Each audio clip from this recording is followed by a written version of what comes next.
Most barbecue really comes from austerity. It's about taking cheap cuts like brisket and pork shoulder and making them tender and tasty.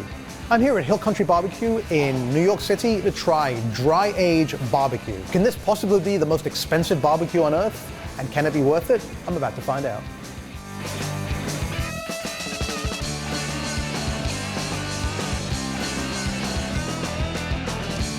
It's quite unique, right? Most people are not barbecuing dry aged beef simply because it's so expensive, right? Yeah, but I mean, if you think about the process of what aging does to beef, which is tenderizing the product, barbecue is the same kind of thing. Right. Very unique that nobody does it, but if you think about it in theory, it's kind of the same. This one is gnarled and pitted. It looks like an ancient anthracite. Look at this thing. You know, so what we'll do is we'll kind of take some of this down and then we'll cut them into individual steaks. Okay. So that, as we talked about before, you're getting that penetration of all that flavor, not only from the dry age, but from the rub. Now this is USDA Prime. Is this Creekstone?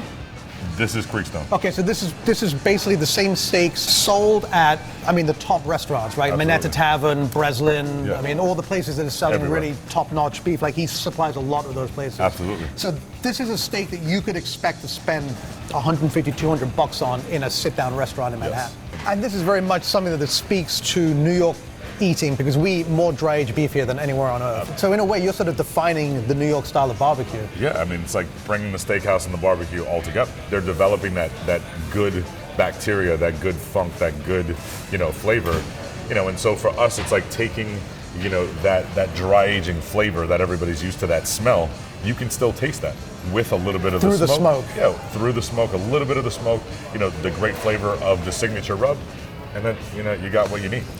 So we have a 90-day, right? Day. So let's smoke them and eat them.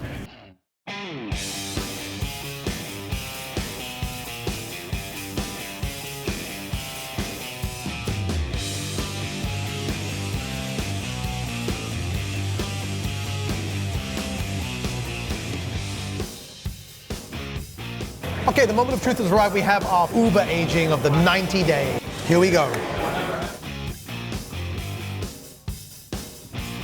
Oh my God. Smoke is a secondary flavoring in this meat. The first thing you get is that intense, mineral-rich, tangy. Yeah, that's what you're looking for in the dry aging process. And then the smoke comes on almost as if it's kind of a perfume, right? It's almost like a flavoring rather than the reason for the cooking. If you were to cook this as a steak, I think you'd have less of that funky flavor because you're searing it off. Yeah, then you get that more forward charred flavor that, we're talking about right up front. You're getting that, that minerally, flavor from that aging process when it's kissed with the smoke kind of like on the back end. If you sear it on a ultra high heat grill, you're charring so much, getting so much of that caramelization, searing that, that's what then becomes the forefront flavor. You're preserving that funkiness all the way through rather than sort of losing a lot of it on the outside. Just don't want to stop eating it. Who would ever want to? Wow. Charles, thank you very much, man. Absolutely. That was really Thanks for coming. Amazing. Thanks very much for watching. For the next episode of The Meat Show, click here. Dry aging, for all its great benefits, also has its limits. It's a process.